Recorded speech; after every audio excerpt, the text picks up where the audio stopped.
Om.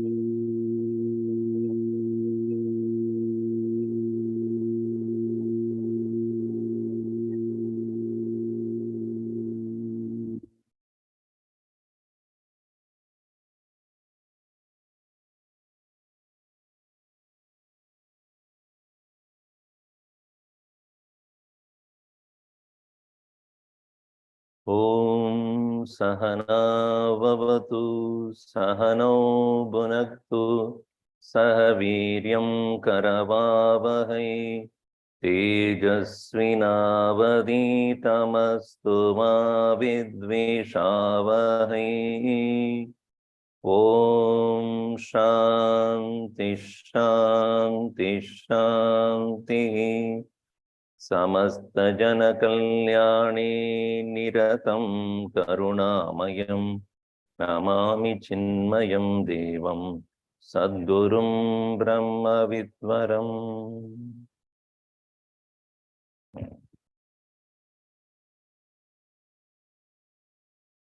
No prashnas?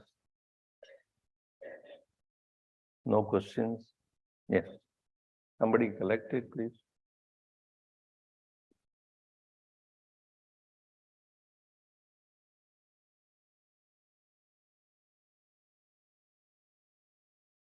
Donation also welcome.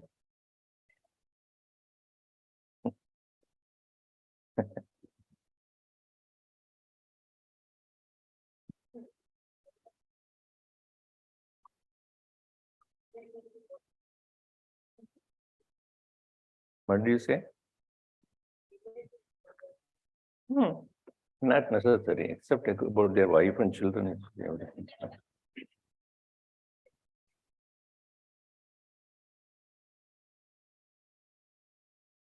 Dear son, you have to write your name, huh? Otherwise I won't answer. I don't know whom am I answering to otherwise. Namni, dear Swamiji, thank you. Hari Om in chapter 17, ID, verse 10, okay. Yata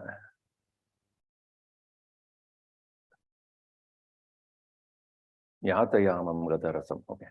You mentioned yamam for food consumed more than 3 hours is tamasic after preparation. Does this hold true for frozen vegetables?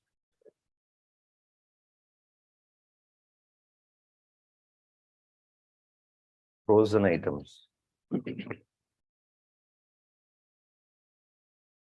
But complex lifestyle, in our complex lifestyle, it is hard to prepare all fresh items. Please let me know your thoughts. Thank you. I'm sure it's a woman who asked this question. In today's world, yes, it is true that we cannot have the access to fresh vegetables all the time. There can be some compromise. But cooked and frozen is worse. You know, between the choice you make, uncooked vegetable which is frozen and then you cook it. But here it is yatayamam, which means having cooked, you consume 3 hours later. That is considered as the tamasic one.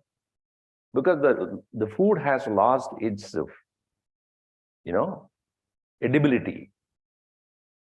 But if you have cooked and then added some whatever ingredient necessary and then you are having it before 3 hours, it is considered as fresh, otherwise not. But vegetables by themselves, it loses, every vegetable loses its food value the moment you picked up from the plant itself, and you do not know how long it is transmuted and how long it was staying in the storehouse or warehouse, and how long it was staying in the shop. You do not know. So we'll give that as a compromise. Okay, leave it. And Bhagavan Krishna did not have frozen vegetables at that time, perhaps. Second question: if our true nature is already divinity, what is the purpose of human life, which is for most part suffering? See, there are three realities we should understand according to Vedanta. One is known as absolute reality. In Sanskrit is known as Pradibhasika Satta. Sorry, it's called Paramarthika Satta. Paramarthika means Paramartha, supreme.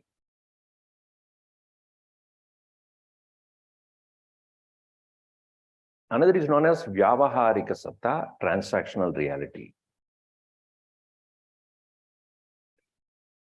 Now, if I ask you a question, are you a human being or a wife?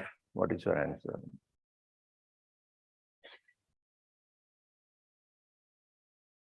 Nobody is answering. Are you a wife or a human being? Human being. Why? Because even before you came to become a wife, you were a human being. Afterwards, what happened, I don't know. But you are a human being first. Right? So, but at this moment, what are you? Wife or a human? Only you can say. If I tell you that, then you say it's not right, Swamiji. I am a human being as well as a wife. Right? But when you are behaving like a wife, are you losing to be a human being? In the same way, the reality it is Paramarthika Satta, you are, but presently you are a Jiva. As an entity working, transacting in the world. So this is transactional reality, that is absolute reality. They are not absent each other. But Paramarthika Satta is more real than the transactional reality. So in this context, your being human has been established much before you became a wife.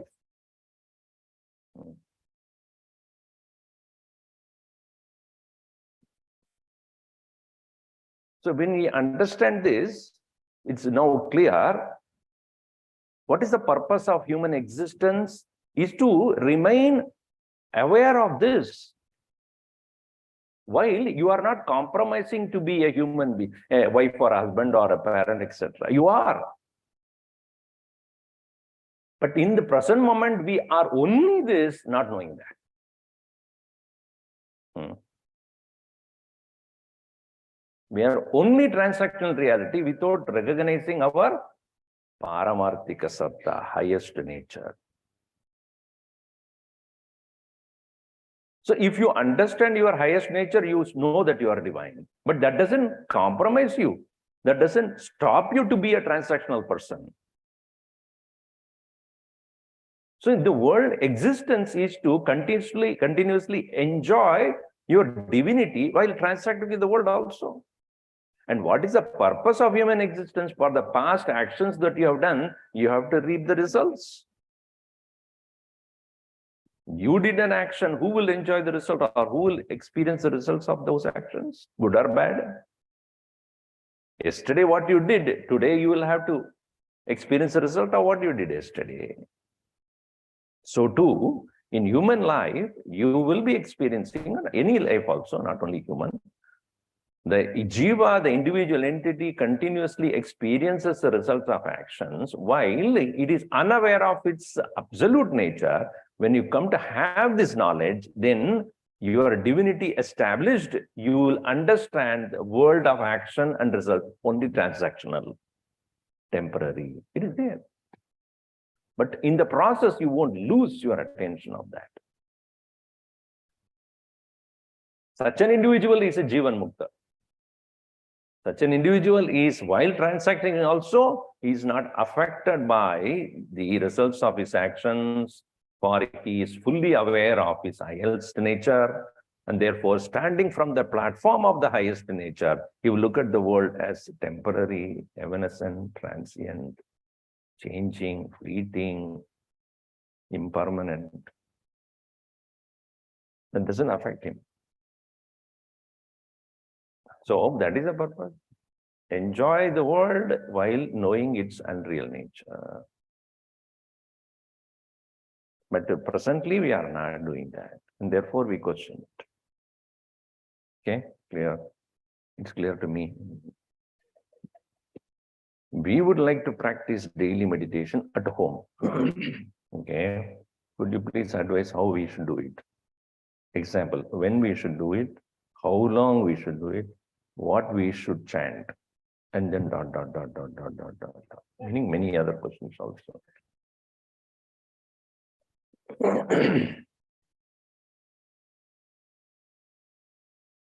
In Bhagavad Gita chapter 12, Bhagavan said, Shreyo hi jnanam abhyasat. Than mere practice, jnanam is greater. Without knowing, repeating something does not take you anywhere. It makes you perfect in what you're doing, but whether you're doing the right thing or not, would not know. As our Gurudev used to say, a pickpocketer is a perfect pickpocketer. For past 20 years, he's been doing it. But is he doing the right thing? He may be a perfect pickpocketer, perfect cheater. But that doesn't mean he's doing the right thing. So first of all, understand what is the right thing to do. Jnanam abhyasat shreya. Knowledge is definitely superior to mere practice.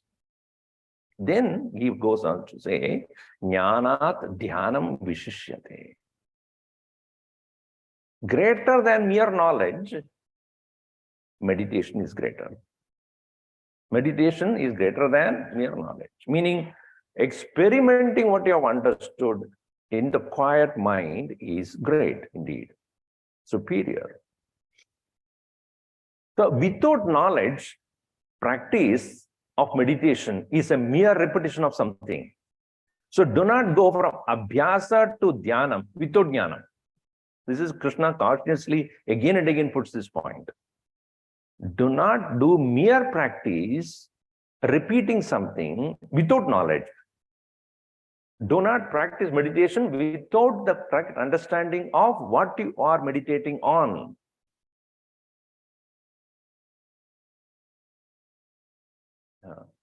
So jnanam bridges the gap between abhyasa and dhyanam. That's why it took so much, almost 5 chapters he discusses on this point, and 5th chapter being that on jnanam, then only he takes up meditation in the 6th. Until then, he doesn't open the topic.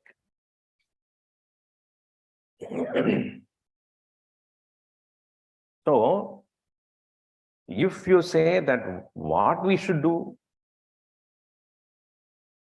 you should not do anything. That is called dhyanam.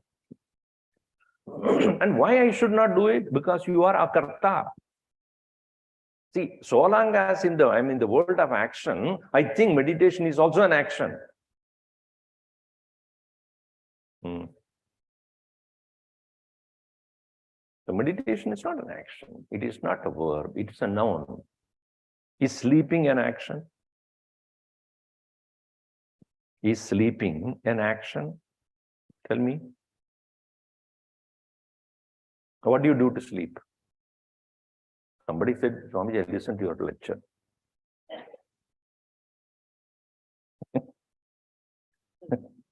Even listening should stop, right? When you're sleeping, you should stop that also. Every action must end, then only the sleep starts. Or sleep is a state where all actions end. So also in meditation, one should not go to sleep. Of course, that is not the point here. When one is getting into the state of meditation, one knows that one is not an actor. that nature of I am not an actor, I am akarta. I am just a witness here. And your divinity, as I said before, is constantly watching what you're doing, not participating in what you're doing. Upadrishta anumanta cha bharta bhokta parameshwara paramatmeti udahrutaha yo dehesmin purusha paraha. Bhagavan Krishna says, Upadrishta, meaning closely watching, Anumanta, allowing you to do, Bharta, supporting, Bhokta, enjoying with you, meaning experiencer, you, is there on the background. Maheshwaraha, the Lord, Paramatma, the Supreme Self, is Udahrataha. Dehe asmin, in this very body, Purushaha Paraha. So, what should you do in meditation? Where all doing comes to an end. And to enable that, to get into that point, you may use chanting. And chanting should not become another job, huh? Om, om, om, om, om, om, om, om, om, om, om, om, om, om. Om Namah Shivaya, Om Namah Shivaya, Om Namah Shivaya, Om Namah Shivaya. Moving at all. When you do such meditation, you will find that time is extended. Or you end up with the people who are so boring.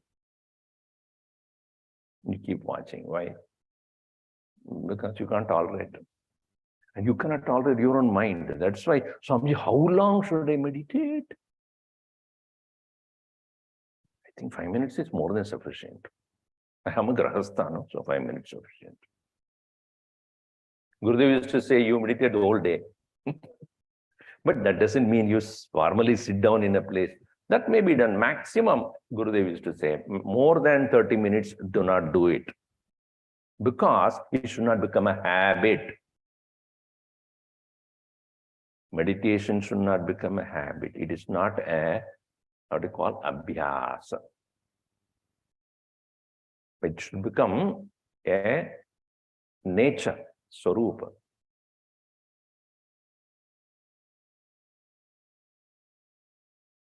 Dhyanam nama swarupasya sahajam vanam uchyate naitat karma vishesham va. It is not a karma vishesham. Saguno upasanam japaha. It is not saguno upasana or japa. What is dhyanam? Dhyanam nama swarupasya sahajam vanam. Being aware of your higher nature constantly. That is true meditation. It is not an action. It is not a puja or upasana. It is not even chanting. But these are all helpful to reach there because your mind is moving here and there. It is helpful to focus the mind and bring slowly to a quiet silence within. That itself will take time. But do not make it mechanically, awarefully, consciously, knowingly, mindfully. So how long? Maximum 30 minutes. How should I do it? Don't do it. If at all you're doing anything, it is for preparation. And without jnanam, without knowledge, when you do it, it becomes merely another activity. It doesn't because without knowing what you're focusing on, what are you going to do? Somebody, what should I do in meditation? Please, without knowing, you don't enter into that because your mind will think about what you are stopped thinking some time back. And only when you sit there and start quietening the mind, Om Namah Shivaya, Om Namah Shivaya, Om Namah Shivaya. That Shiva did not give it. That Shivagupta, I gave him $100 on the other day. That fellow has never thought about it to give it back. I think next week when I go to the club, I have to ask him, Om Namah Shivaya, Om Namah Shivaya. What does Shiva's son do? I think useless guy. Om Namah Shivaya. Where is your mind? So worldly things only to think because it has never been trained to think something else. ज्ञान नहीं है तो कहाँ जाएगा? बिना ये ज्ञान कहाँ? Without knowledge, where does the mind go? Pranayam karenge. Should I release now? Okay. Do it to quieten the mind. But that should not become the only object of that meditation. It will quieten the mind, no doubt. And then what? Better go to sleep. What you really want to be, to achieve, to reach and realize, that is not there. So anything else you do may probably make your health better and make your body little better or mind happy. But you're not moving forward. It's like you had a good lunch, enjoyed it. Next day, you're hungry again. Because you're not moved forward, only got old. How previous births can control our trayogunas. If previous births lower than the human, will end up having more tamasic than sattva.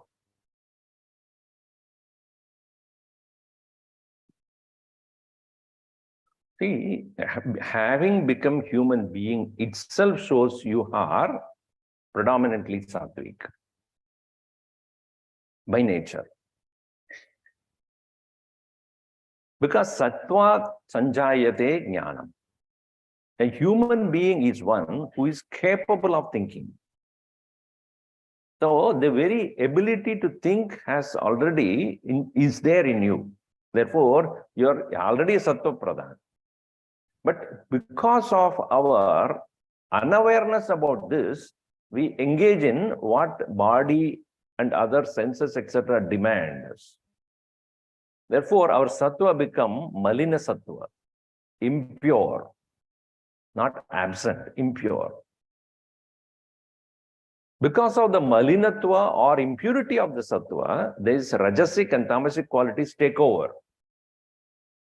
That's when we do not proceed further in our life because of the active nature of rajas and indulging lazy nature of tamas.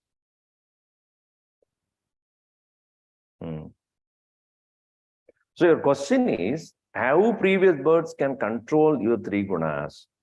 The very fact that you have become human has shown that your previous birth, whether you are a crocodile or a rat, has not yet penetrated into personality now. So you have a control over whatever it was in the past that is not presently is dictating it now. You are immune to that. But then if you do not make use of this, you are very likely to fall off. That's why Gurudev is to say that in the 14th chapter, when Bhagavan Krishna is talking about the three gunas, you are climbing up a stairs and you are ready to turn around and go up, right? There is a flight when it is go one few steps, and there is a landing space, and then there is a set of steps going upward. You are presently in the landing space, what's called human condition. You have choice of going up or choice of going down. For going down, you don't need to do anything. Just let go. Don't do anything. To fall off from the building, what you should do? Go to the tip of the building, and then what effort you have to do? Slip. And then Bhumata will embrace you without you putting any effort. But if you have to climb a hill, you are going against the pull of the earth, is it not? So the pull of the earth is so strong, but you are putting effort to climb. That effort is sadhana. Because it's very likely you will get pulled back. So effort, the jnanam and the practice are necessary for us to move forward. So past birth may have some effect, or presently you have a choice to overcome that.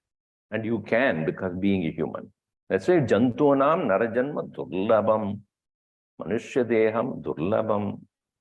Why it is said durlabam? It is already you got a rare chance. So you're not going to waste your time. Is time real or illusion as per Gita teaching?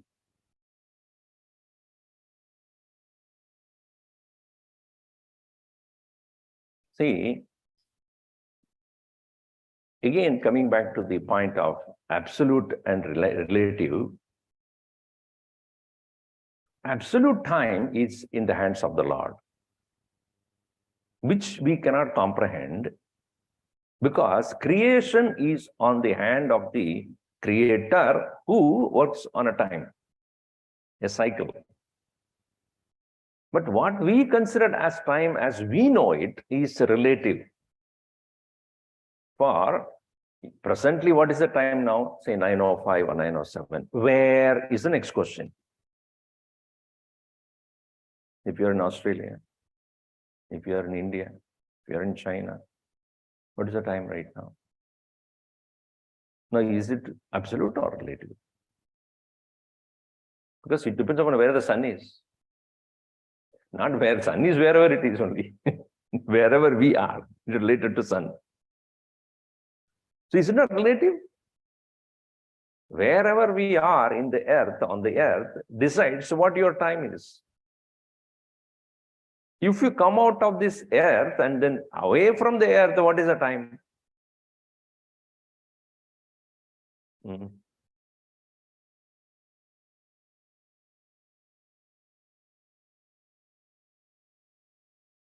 The life of sun. To that extent only you can go to the life of this galaxy. Because here is, again, this galaxy is also in a relative time. Because this galaxy among many galaxies, this is also rotating somewhere. It's also moving.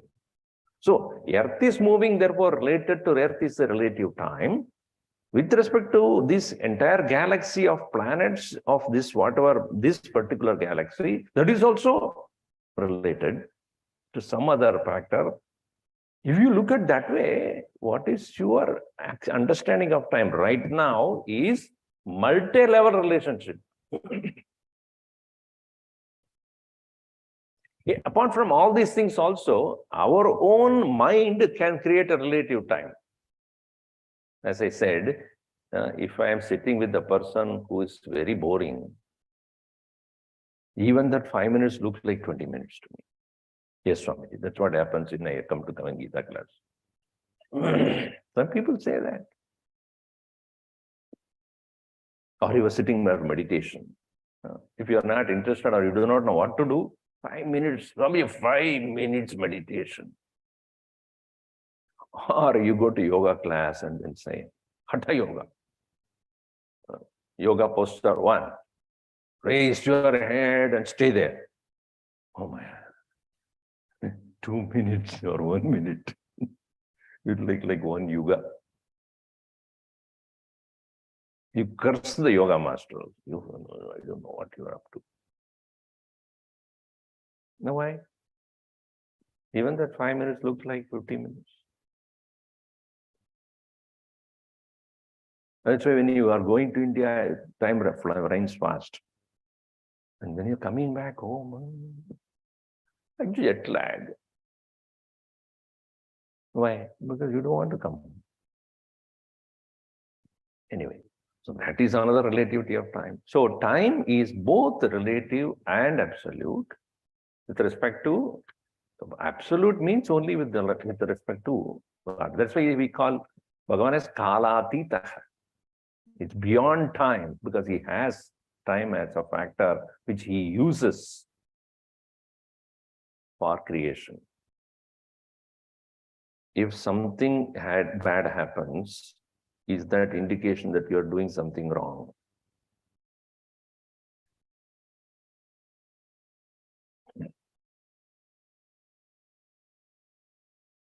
Not necessarily.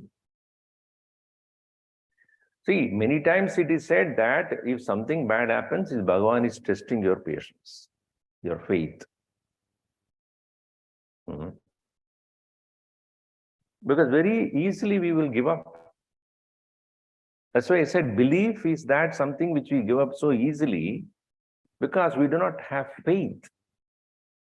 When faith is there, you hold on to it no matter what.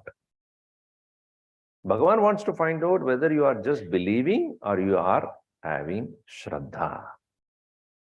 If you have Shraddha, then you won't give up, even if bad happens. So when we take it in that way, that even when the bad things happen in my life, it is not that I did anything bad. It is because Bhagavan is trying to find out how long is my patience, how much is my patience. And do not think good people do not have bad things happen in their life. But they never left their faith. Sri Ramakrishna Paramahamsa suffered cancer of his throat. Sri Ramana Maharshi suffered so much of ailment of his body. Our own Gurudev had suffered his heart condition and physical inabilities, but he never stopped doing what he was doing, or he did not ever complain about it.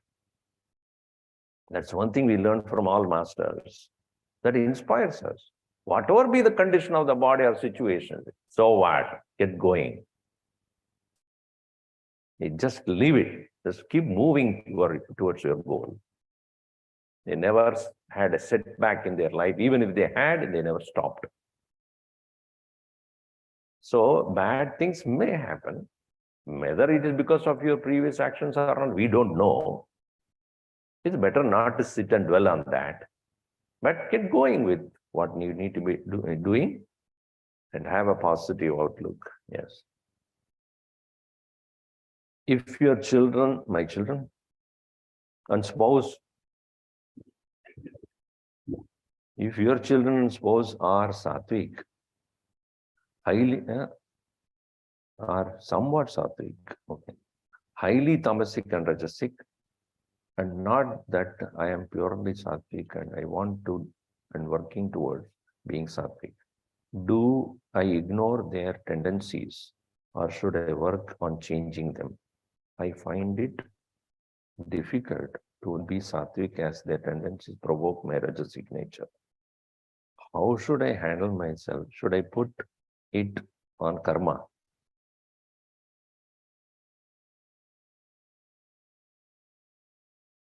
Nobody in this world can change somebody else without their choice or wish.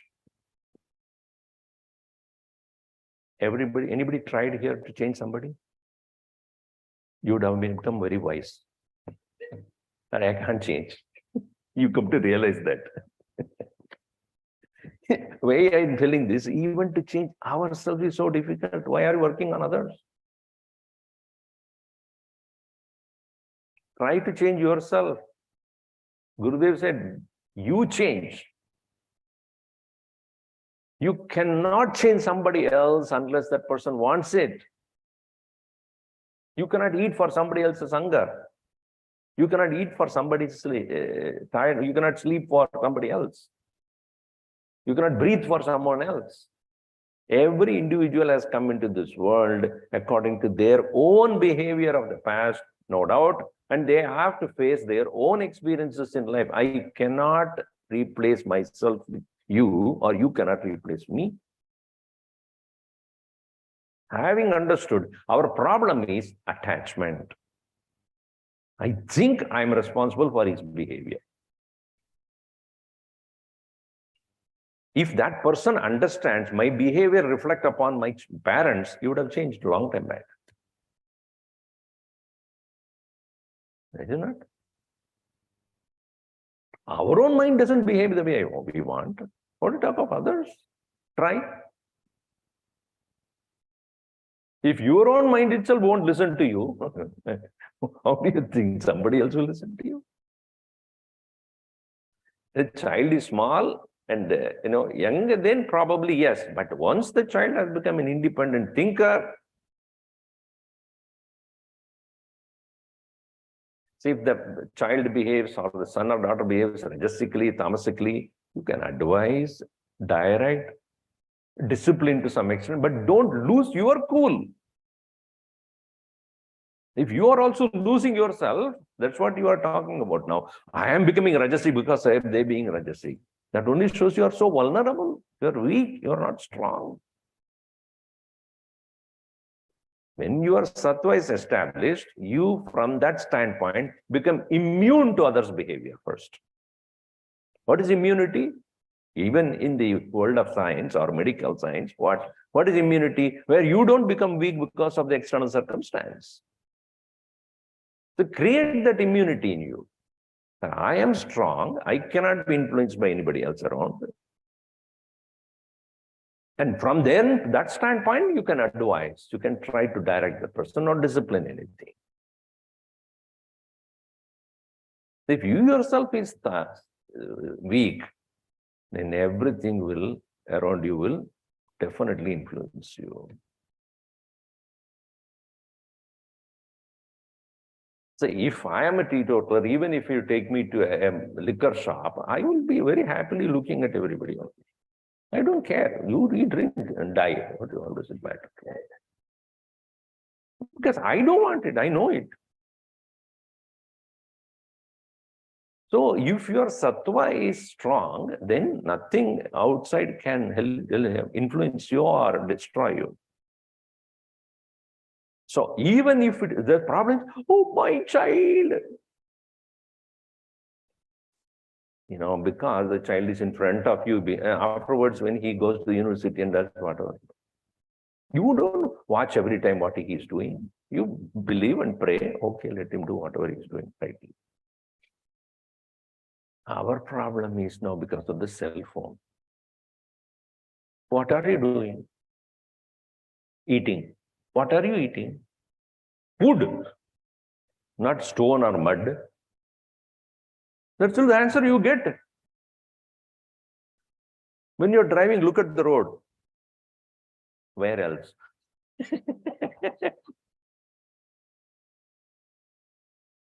If you're tired, go to sleep. Oh, I thought I will dance. We are so caught up in that. Because we have got one or two only. Not we. You all got one or two. Now, in the past, our grandfather, grandmother, there are 5, 6 of them. They don't even know their name. 1, 2, 3, 4, 4 or 5. Okay, 4. What are you doing? Who cares? I don't know what he's doing. But he's growing. They don't know where they are. They never went wrong. I don't think so.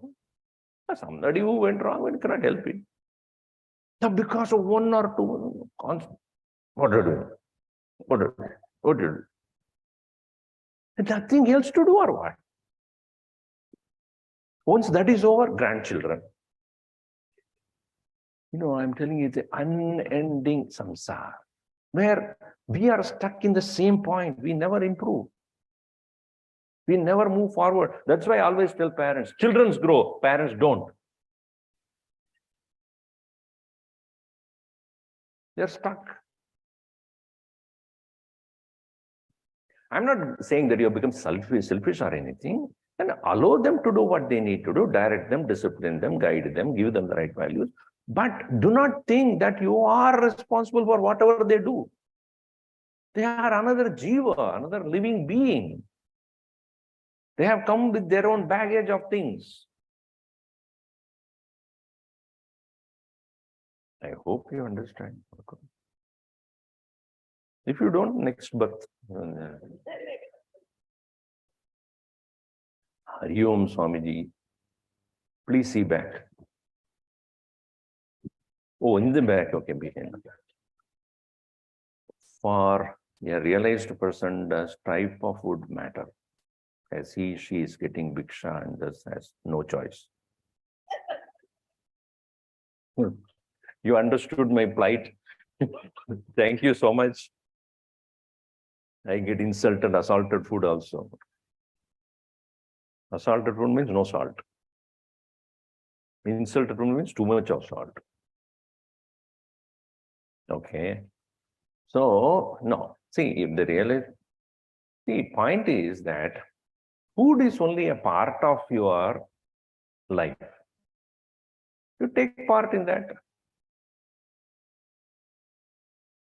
There will be influence of food in the thinking also, no doubt about that. But a person of knowledge is very careful about it because he knows what will happen.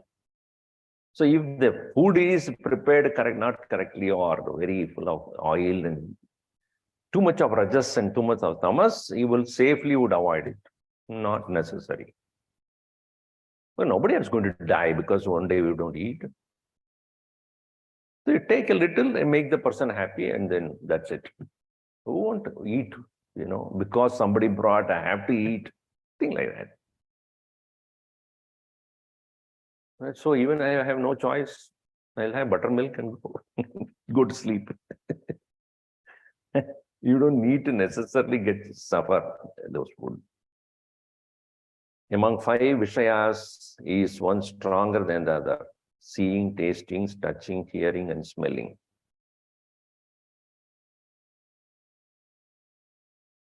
All of them are equally participating in making us understand the world.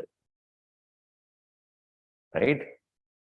But it is said, hearing and seeing is more powerful than other 3.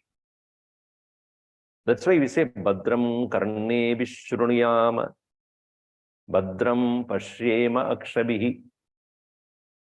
May I hear what is correct, and may I see what is right. In this, hearing comes first, because knowledge comes through hearing first. You came to hear the words of your mother, and then only you started to speak that same way. Knowledge always comes through the ears.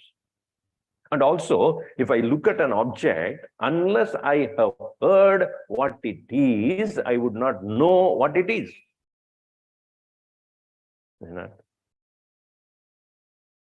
If I have seen it before, but I do not know what it is, I can only say I've seen it before, but what it is, I don't know. The name or the characteristics or the gunas of it must be introduced to me before. Without that, the vritti doesn't take place. A relevant thought would not take place. So if you say among all the 5, which is prominent, I would say for knowledge, ears and eyes, begin with. Then comes all other. In this order, you say, is Shruti, listening, then Drishti, then seeing. As per your knowledge, so is your vision.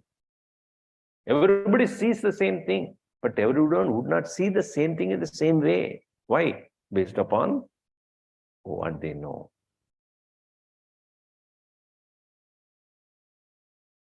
So Shruti, first is the hearing.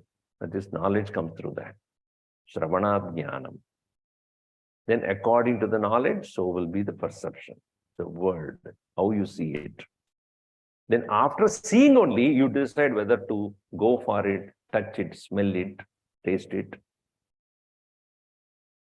Isn't it? Even if there is a flower, it is there in front of you, you wonder, well, should I go put my nose into it or not? If I have done it before and I want it is correct, then, or I know what that is, then only you proceed to the further. Even when you are meeting a person for the first time, you will first, if you have heard about that person, you would easily go to that person and talk. I heard about you. I wanted to see you for a long time. Can I touch you? After that, only other things come. That's why the small children, when they look at you, who is this person? They won't easily come to you. They'll just look at you. Unrecognized, because they look at you, but they can't recognize you or they know you, right? If you have gone to that child many times, they just, Swamiji. When I walk around doing the SEEP, small children's class, 2.5 to 5 years old. If they keep the door open by some time in the room and I walk by, they won't see me fully, but the orange, Swamiji! Because somebody has told that whoever wears this kind of colored dress, Swamiji. It so happens now we have some renovation work is going on upstairs, and all those workers wear orange, and they happen to go this way. These kids, oh, Swamiji, I think just shut up. That is not Swamiji. Some worker there. Because the color they see, the immediately Swamiji. How to talk to teenagers? I think through the mouth. Is there a way for parents to keep calm while they are irritated?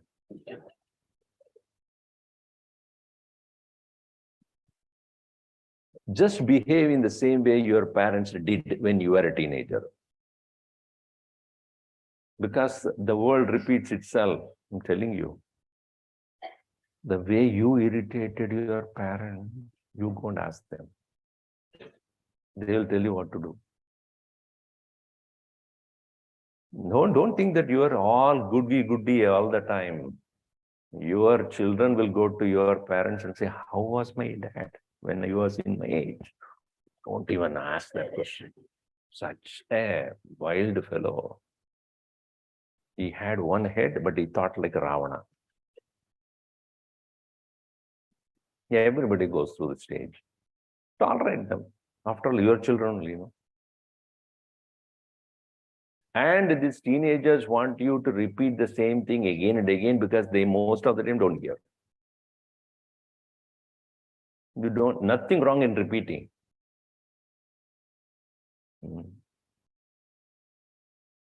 These questions I have answered many times. Again, it is repeated, right? I answer patiently. Why? You didn't go through you.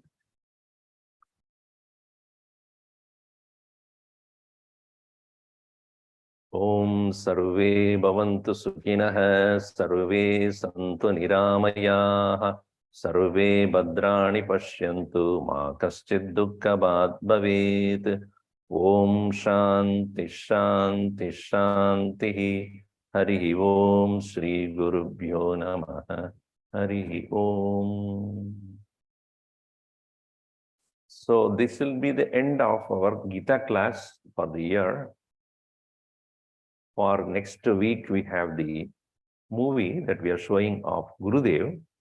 You all should attend and also bring your friends also.